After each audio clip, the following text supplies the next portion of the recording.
សិនជាកុំព្យូទ័រ laptop ដែលបងប្អូនបើកទៅមានជួបបញ្ហាបែបនេះបាទវាអត់ដំណើរការទៅដល់ Windows គឺ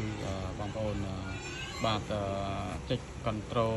បាទលើ keyboard បងប្អូនណាបាទ control បូក alt delete បាទក៏បានឬក៏បងប្អូនចុចប៊ូតុងបាទចុចប៊ូតុង power បាទឲ្យវារលត់តែម្ដងហើយបាទបងប្អូនចុចបើកឡើងវិញបងប្អូនណាបាទចុចលើប៊ូតុង power បាទឲ្យវាដំណើរការឡើងវិញហើយបងប្អូនចុច F12 បងប្អូនណាបាទចុច F12 មកបាទដើម្បីបងប្អូនចូលទៅកែកន្លែង file បាទដើម្បីឲ្យបាទត្រូវជាមួយនឹង file បងប្អូនណាបាទដល់ចំណុចនេះគឺ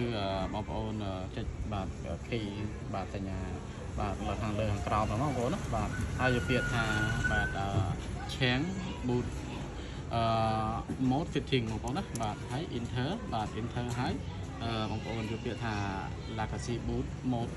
នេះបងប្អូនយកពី on បងប្អូនណាបាទចុច enter មកបាទវាមានពីរលក្ខខណ្ឌបងប្អូនណាបាទគឺយកខាងលើដោយសារតែ file Windows គឺប្រើជា file legacy បងប្អូនណាបើមិនជាយកចំណុចហ្នឹងហើយបាទមិនដំណើរការទេ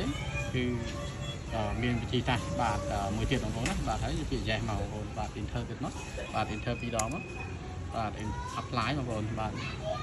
enter 3 ដងបងប្អូនបាទពី enter នេះបាទ enter មកដល់ពេលដែលយើងកែ file រួចរាល់ហើយវានឹងដំណើរការ Windows បាទរួចរាល់បាទអូខេអរគុណច្រើននេះជាការចែករំលែកខ្លីៗជាមួយនឹងកុំព្យូទ័រ laptop desktop all in one បងប្អូនបាទគ្រប់ស៊េរី laptop